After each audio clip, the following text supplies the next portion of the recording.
So first of all, Norman, welcome back to the program. Hey, thanks a lot, Richard.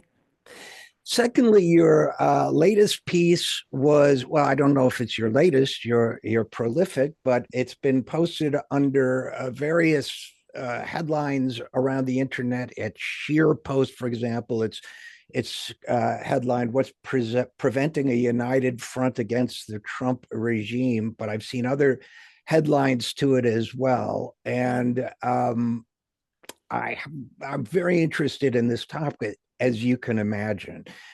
You begin by saying, and this may be self-evident to most of us, but it might be worth just a quick comment on why America desperately needs a united front to restrain the wrecking ball of the Trump regime.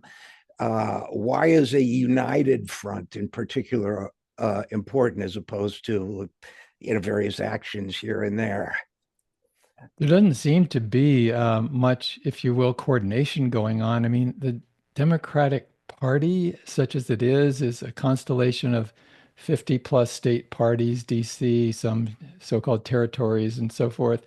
And then you have a lot of organizations which are independent or should be independent or simply tailing behind the Democratic Party. And really, the legal entity is the Democratic National Committee. To the extent there is some governing body, it's the DNC. And especially when there's not a Democrat in the Oval Office, it's really up to the DNC to provide leadership. So we're looking at this several months into the second Trump regime, by far much worse than the first Trump administration.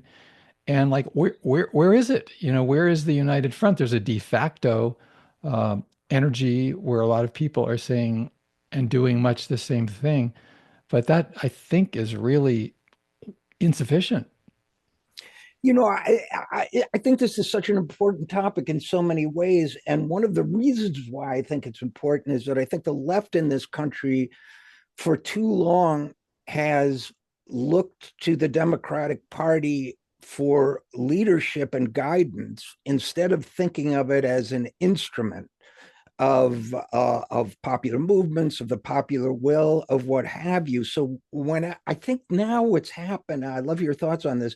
When we talk about when the comment comes up about the need for a united front against Trump, which I strongly agree we do need, I think people assume that means, okay, you fall in line. That means the rest of us have to fall in line with the corporate leadership, centrist, so-called centrist, right-leaning politicians who have dominated the party, because to do otherwise is it's been 10 years now. Trump represents an existential danger to democracy. And so it's up to us to be good followers of the Democratic Party.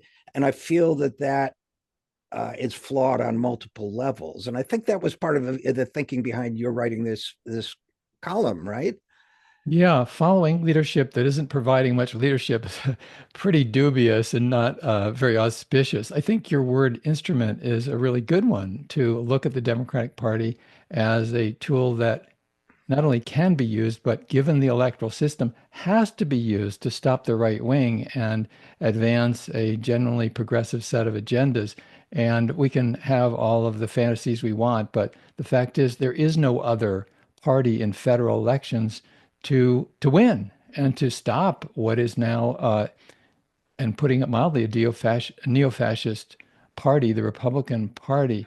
And there is, I think, as you're alluding to, this tendency to say, oh, well, Democratic Party leaders, such as they are leading the march, and we should get in the parade. The flaw, and I think this is borne out by history and social change in this country, the positive aspects of change that have happened, is that the parties and candidates, almost without exception, I think Bernie Sanders is an exception, not exactly a Democrat, but caucusing with, etc.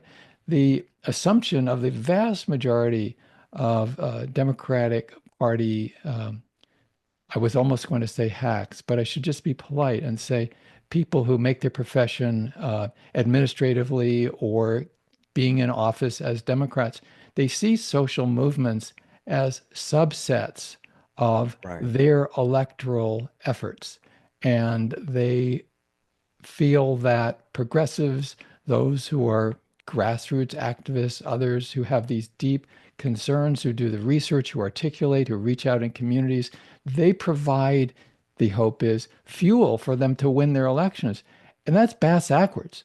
I mean, really, these electoral campaigns and candidates should be subsets of progressive social movements, not the other way around. And that's how we win because it doesn't come from the top. The great proposals, and you can go back to Social Security, Medicare, Medicaid, anti-war beliefs and measures such as they have been implemented, not nearly enough. So many gay rights, civil rights, women's rights, reproductive freedom, that and so much more. It comes from people who are not held into check by the party apparatus. It comes from the grassroots. It comes from social movements. And one of the responses we get and have gotten for the last 10 years or so, I would argue, uh, but really for quite a long time before that, I think it intensified after the 2000 election, but is that's all very well and good, but the urgency of the moment, the critical nature of this upcoming election, whichever it may be, means we don't have the luxury for that kind of thinking. Now, I have my response to that, but what's yours? Well, it's not a luxury to get out the vote. I mean, depressing the turnout is not exactly a great electoral strategy. It's clear that Kamala Harris did that.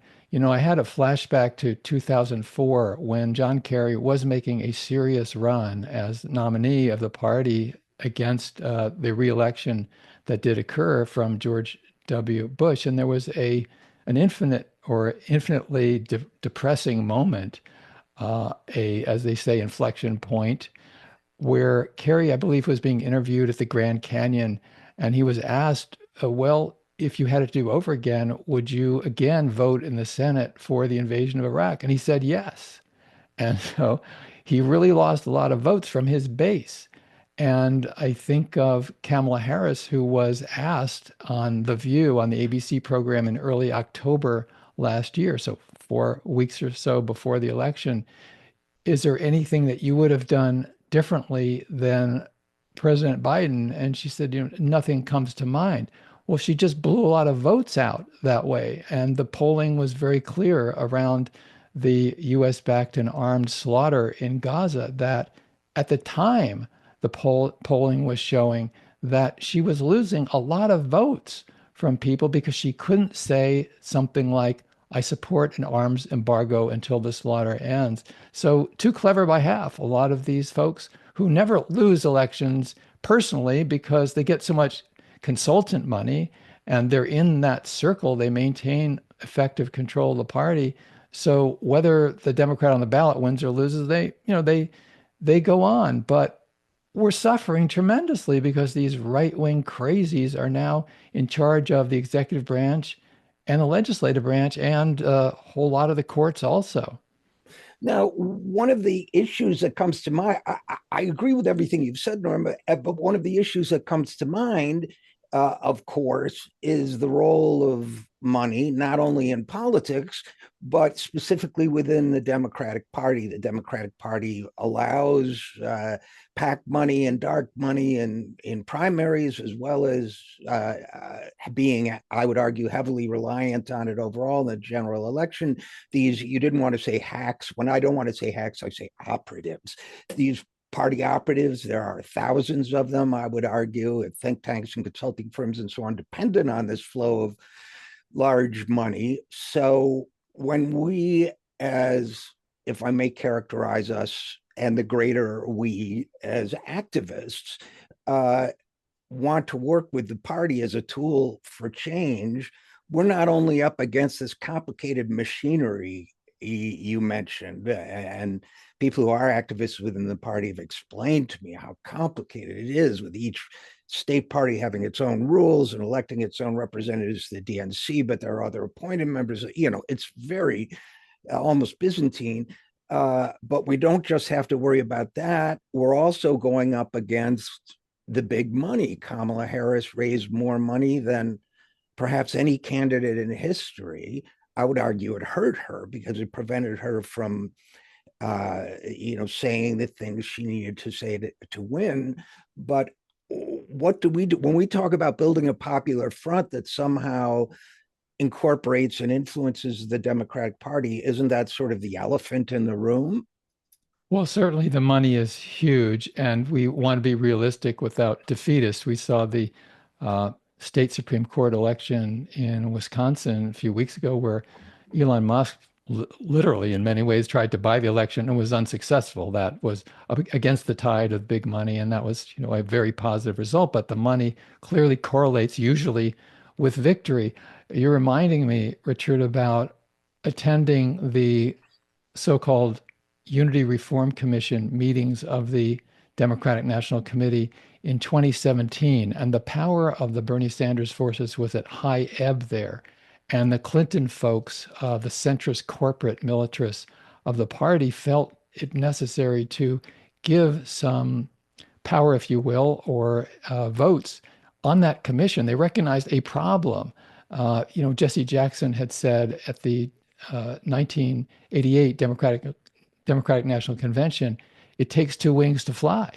And, Dukakis dissed him, to put it mildly, very disrespectful, and the campaign went down in flames. And so we had in 2017 for tactical reasons anyway, a recognition from the corporate Clinton forces. Hey, give these Clinton people the majority, but give 45% of the Unity Forum Commission seats to the Bernie forces. And so I attended a couple of those meetings, and they were really striking because Larry Cohen, the progressive from Our Revolution, was the vice chair, but the chair was Jen O'Malley Dillon. And she had the votes. Maya Harris, the sister and confidant, co-strategist with Kamala Harris, was one of those on the committee representing Clinton forces. And so Jim Zogby, a longtime campaigner for transparency and financial accountability, and just how the hell is all this money being spent by the Democratic National Committee? He introduced measures at the Unity Reform Commission to formulate changes in the National Democratic Party. And they basically said, let's have some transparency. Let's know how this money is being spent. And Jen O'Malley Dillon, as the chair, helped engineer the defeat of those proposals. So what happens with her? Well, she goes on to be a deputy chief of staff in the Biden White House, and then she effectively is in charge of and runs the Biden reelection campaign. And then when he belatedly, after the damage was done by him dragging his feet, finally, last summer, he pulls out of the race. And then Jen O'Malley Dillon is running the Kamala Harris campaign. And as you're referring to, a lot of money was sloshing around. I mean, it is really hard to spend $1 billion with a B dollars plus in a few months and not have a lot of pockets being aligned. One of many ways is these consultants, they broker, they organize, they set up TV advertising, which they love because it's just easy. You don't have to relate to people. We got stories later from African American organizers in, say, Philadelphia. Where's our help? Where are our resources here? We have to make up our own. And yet the ads on the TVs in various states are just filled with Kamala Harris ads. So she's a case in point. Not to villainize her, but she's just an example. Jen O'Malley Dillon, she's always going to win. Her buddies are always going to be making a ton of money, no matter what happens on election day. So now we have this problem with that's first of all, let me just back up a second and reinforce. You made, I think, an important point, which is that there is a clique or a group of people that always wins, no matter what happens on election day. I just want to reinforce that because I feel at times we've seen a phenomenon where I think every Democratic insider would prefer winning to losing. I don't know anyone who would rather lose, but I think there are points at which, however consciously or openly, I don't know, but I think given a choice between, for example, Bernie Sanders, who's policies and whose fundraising model threaten this entire democratic ecosystem of people like Jen O'Malley Dillon. I don't want to include her in this because I don't know her personal opinion, but I think there is a category of party operative that, if given a choice, would rather lose even to Trump and prefer and preserve the structure in which they operate than to turn the party over to unruly Sanders types, well, like you. Well, I think that's a fair point because we can remember when Bernie was at high ebb in primaries, there were a lot of traditional Democrats on Wall Street and elsewhere who were being quoted saying, "Well, if Sanders is the nominee, I might have to go with Trump." Yeah, yeah. So how do we? Let's envision for a second how a popular, well, I call it a popular front. I don't think you used that term, but it brought to mind, you had this alliance under FDR where all the, communist parties, socialist parties, radical unions, everybody just kind of said, we got to fall in line. We're in a war against fascism. That comes first. My own uncle, my mother's brother, who it turns out I discovered later was a young communist at UC Berkeley, joined up, flew airplanes to fight fascism, died in World War II. There was a whole generation where, from radical left to center and even toward the right, people unified in common cause. I would argue we do have a common cause in the threats to the judicial system, other, media independence, educational independence, other pillars of civil democracy. But how do we, those of us who believe in certain progressive ideas, how do we build that without either surrendering leadership on those ideas or being subsumed in some vote blue, no matter who rhetoric that only winds up supporting the same leadership of the party that so frequently loses? Yeah, it's a real challenge. And to use a word that some might think is sort of jargony, it should be a dialectical approach to look at these contrary, sometimes seemingly contradictory realities and look at them as all realities. The great leader, Fred Hampton, young leader of the Black Panther Party, literally murdered with the collusion of the FBI and Chicago police.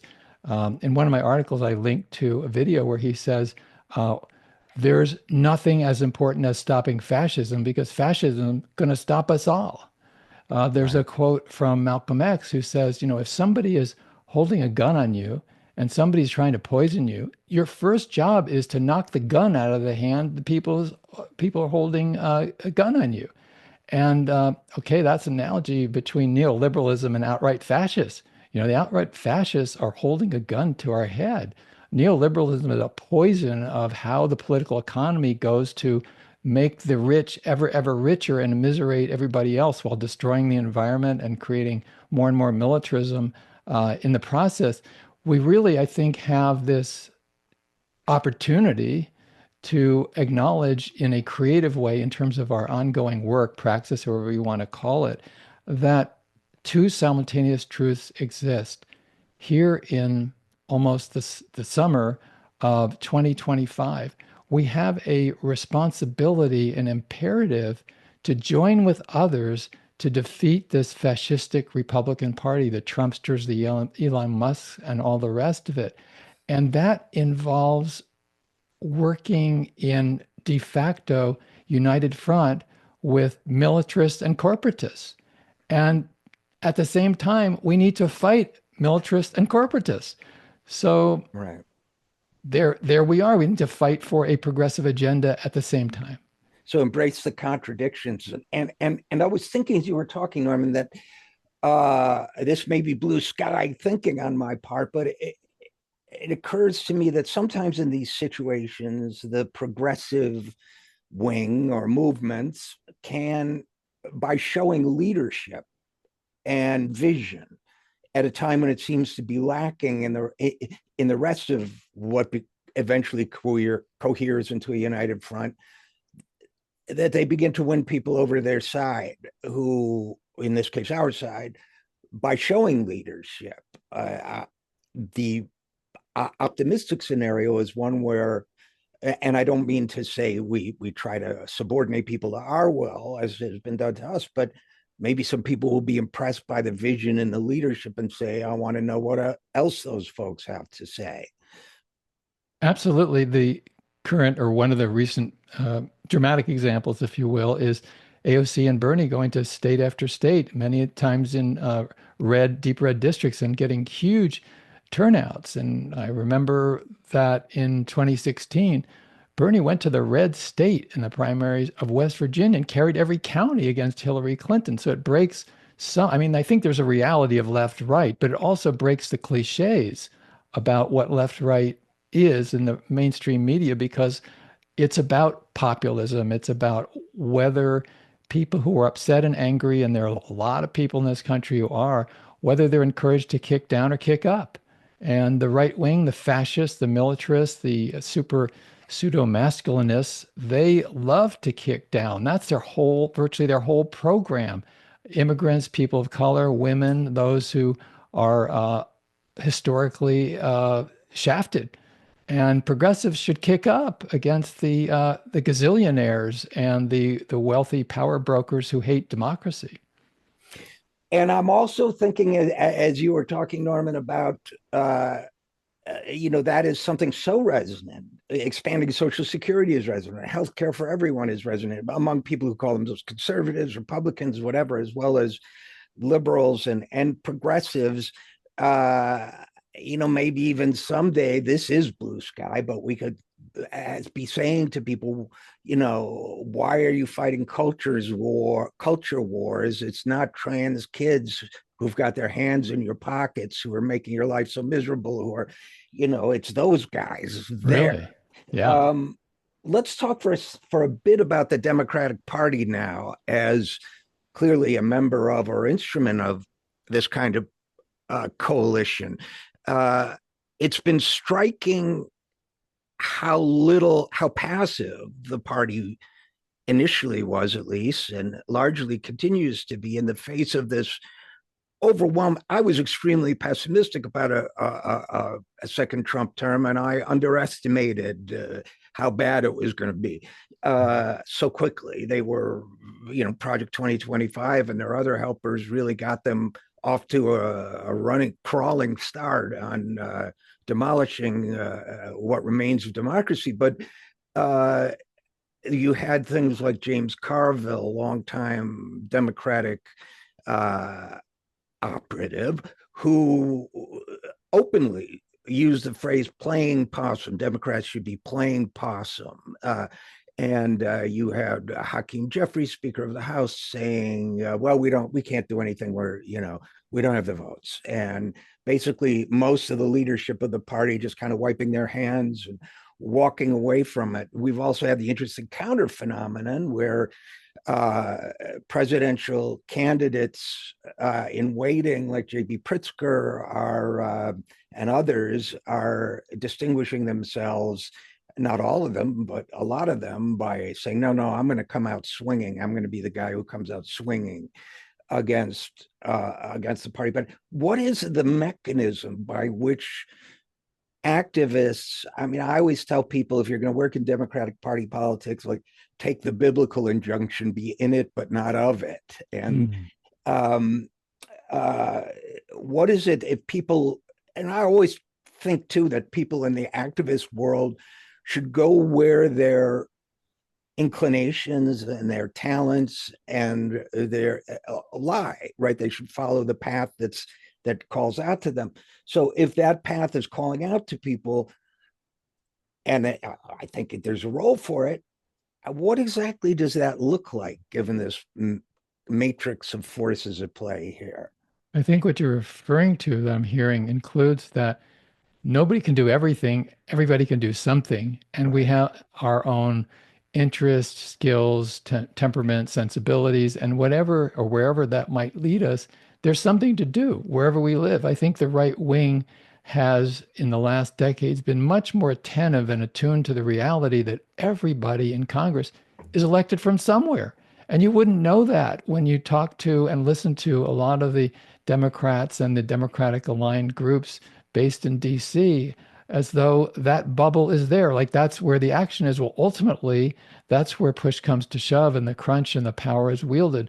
But as you say, to the extent we have democracy, and there are still some democratic structures, at least as of now, we're talking in May 2025, that's in the grassroots, that's in communities. I mean, one of the things that really frustrates me is that there are well over 1,000 different congressional offices, just members of the House who have district offices. And they are, in a nonviolent way, sitting ducks to be confronted. People who have all of these issue concerns that often are matters of life and death, whether it's healthcare or the genocidal war on Gaza that the U.S. continues to arm, and so many other deep concerns. We should be confronting these people in Congress when they don't do, and they usually don't do, what they should be doing. And that's often, and I think most people listening to us probably are in Democratic districts. Those folks are not gods. They should be confronted. And there's a dynamic quite often where if Congressperson X does some things that we appreciate, but also does a couple of things that we judge to be terrible, there's a tendency to say, well, I appreciate good things. I don't want to be mean about it just because I differ for one or two things. The right wing never or rarely takes that tack. They go to the mat. They fight for exactly what they believe. I remember when we were starting Roots Action a dozen or more years ago, and we were advocating then, as we do now, no, we're not part of the Democratic Party, but we play within it to some degree. We don't have both feet in it, but we have a couple toes in, and we continue to fight because that's an instrument, as you said earlier, Richard, to defeat the right wing and potentially advance a progressive agenda. And at that point, we have this possibility to really make impact. And often we're told, well, cool your jets. You don't want to be divisive. You know, Bernie got a lot of this. Even Right. AOC gets a lot of this. You don't want to be, we're told, you don't want to be like the Tea Party from early in the previous decade. And the right response is, oh yeah, that was a disaster, the Tea Party. They took over the Republican Party. That must have been just a terrible tactical measure. I mean, it's Right. just it's a way of being told, uh, just sit down and do what you're told. And um, we're seeing that the right doesn't do that. Maybe because they have less, ironically, respect for the authority figures. Mm. And we don't need that kind of deference to leaders when they don't provide leadership. And one of the bizarre aspects of this, for me personally, that I've run into is, and I think that's a great point. There is, first of all, it does seem to be, and I've thought about writing about this. I don't know how many friends I want to lose, but extreme deference to authority in some wings of the Democratic Party, but also, whereas on the right, the nastiness is directed against what was the institutional party establishment, there seems to be a kind of a culture of hostility percolating, not all Democrats, but a lot of centrist Democrats, leaders and supporters, really get angry, it seems to me, at the left for bringing up certain ideas as if it's just like spitting in the punch bowl or something. It's just wrong and rude. And who the hell do you think you are? And so I feel we not only have to, we have the ideas, but I think we also have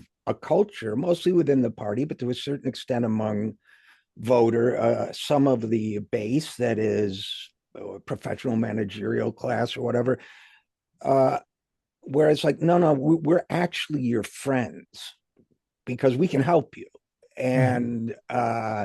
And you really want these things too. So don't be annoyed that we're not indulging ourselves by speaking up for them. We're showing a better way. But I struggle with that all the time. And I wonder what your thoughts are. That culture of, I think of it as a corrosive culture of just, you should really cool your jets because people in charge, men and women know best, they know best. That includes a substantial proportion of the Congressional Progressive Caucus. And we also have seen that play out because the financial and party pressures are often so intense. Oh, I've talked a few minutes ago, admiration for Bernie Sanders and Alexandria Ocasio-Cortez and their anti-oligarchy tour. They've been great. We should not simply put down the historical memory hole that even after the disastrous debate of Joe Biden Right. early last summer, up until the day he withdrew from the race, Bernie Sanders was adamant in public he should stay in the race, he should be the Democratic candidate. AOC was adamant that that along with Bernie Sanders, AOC was adamant that Joe Biden should stay in the race. Well, this made no sense whatsoever. I mean, we're not talking here, and as someone in Roots Action on the Roots Action team, we're not simply doing hindsight. I mean, Roots Action launched the Don't Run Joe campaign at the end of 2022. You didn't have to be a rocket or political scientist to know that Joe Biden was incapable of running an effective campaign for reelection. So it's worth not to pick on them, but to think as a case in point, why would these brilliant progressive politicians who are either in the Democratic Party, AOC, or aligned with it, Bernie Sanders, say things in public that are absolutely, literally incredible, without credibility? And one other example, at the Democratic National Convention last year, AOC gave a spotlighted speech, and she said that Kamala Harris was working night and day to get a ceasefire in Gaza. Well, that was just preposterous. So I think it goes to just the ways in which people in elective office, through the party structure and the carrots and sticks thereof, there's a real incentive that often is deferred to just say things that absolutely are not even true. And that does not build credibility with the base. Oh, I think that's really important. I think we also saw the Congressional Progressive Caucus leadership endorse Biden a year before the election, if I recall Oh, correctly. absolutely. As a matter of fact, the chair at the time, Pramila Jayapal, endorsed him 2 years ahead of the 2024 election day. And we have, and it's also striking, and then it's striking what wasn't said during those 2 years. We didn't hear anything to speak of, virtually anything from them about Medicare for all, went off the political radar. We didn't hear much, if anything, about Social Security. Joe Biden promised in his first campaign to expand Social Security, never said another word about it.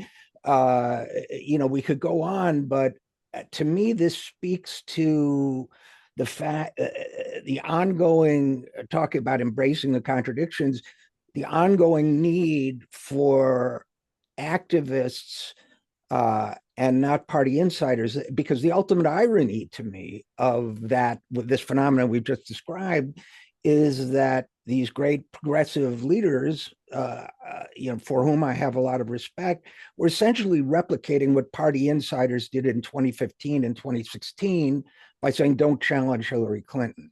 Good point. Yeah. So there is, whether it's the what happens when you get into I've talked to like Hill reporters and things about this, and it's an interesting phenomenon, but it says to me we will always need outside activists pounding on the door, however annoying they may find us to be from time to time. um, Yeah. and I Is it just Jim Go ahead. Hightower said it's the agitator that gets the dirt out in the washing machine. So, Right, right, right, right. And you also said there's nothing in the middle of the road except what yellow lines and dead armadillos. But yeah. the let's close with this. You've been active. Roots Action, I believe, has been active in calling for an emergency meeting of the DNC. to deal with, to address the crisis of fascism, what I would call, join you in calling neo-fascism. Uh, what's the thinking there, and what's the status of that? Well, I think of a quote from James Baldwin, who said, not everything that is faced can be changed, but nothing can be changed unless it's faced. And we're in an emergency, and we're getting very little from what amounts to a governing body, the Democratic National Committee, even acknowledging that we're in an emergency. There's pretty much a business as usual ambience. The rhetoric is ramped up. But if you, as is still the case with the Democratic National Committee, which has 448 members, if you meet twice a year normally, and in the midst of an emergency year, 2025, you remain committed to meeting only twice a year, you're conveying something very profound, is that you're not operating in the real world of an emergency. And that's where we are right now. So, in combination with, in partnership with Progressive Democrats of America, Roots Action has launched a petition, which people can find at rootsaction.org, urging the DNC to hold an emergency meeting. And the petition's been out a few weeks. People can still sign it so far. And we know the chair of the DNC, who has the power to call such a meeting, he knows full well about this petition. They're still going ahead. It's a business as usual. So I think we need to ramp up these demands. And meanwhile, the party is at historic levels of unpopularity. So you'd think they'd recognize at least that emergency. One would think so. The latest polling, 27% of the country with a favorable view of the Democratic Party. You would think one or two alarm bells would go off. Maybe the same old isn't going to do it anymore. Yeah, they might have to take popularity lessons from Dick Cheney or something. Uh, where would one go to find out more about this petition drive that you guys are doing? Oh, it's on the homepage of Roots Action, and that's rootsaction.org. Okay, great. And Norman Solomon, author whose latest book is War Made Invisible, National Director of Roots Action, and Executive Director of Institute for Public Accuracy. As always, thanks for all your great work. And as always, thanks for coming on the program. Thanks a lot, Richard. Really appreciate what you're doing on the Zero Hour. Well, likewise with what you're doing. And we'll be right back doing our thing again in just a minute. I'm Richard RJ Eskow, and this is the Zero Hour. We depend on your support here at the Zero Hour, so please give whatever you can at any of the links you see on your screen. Thanks so much.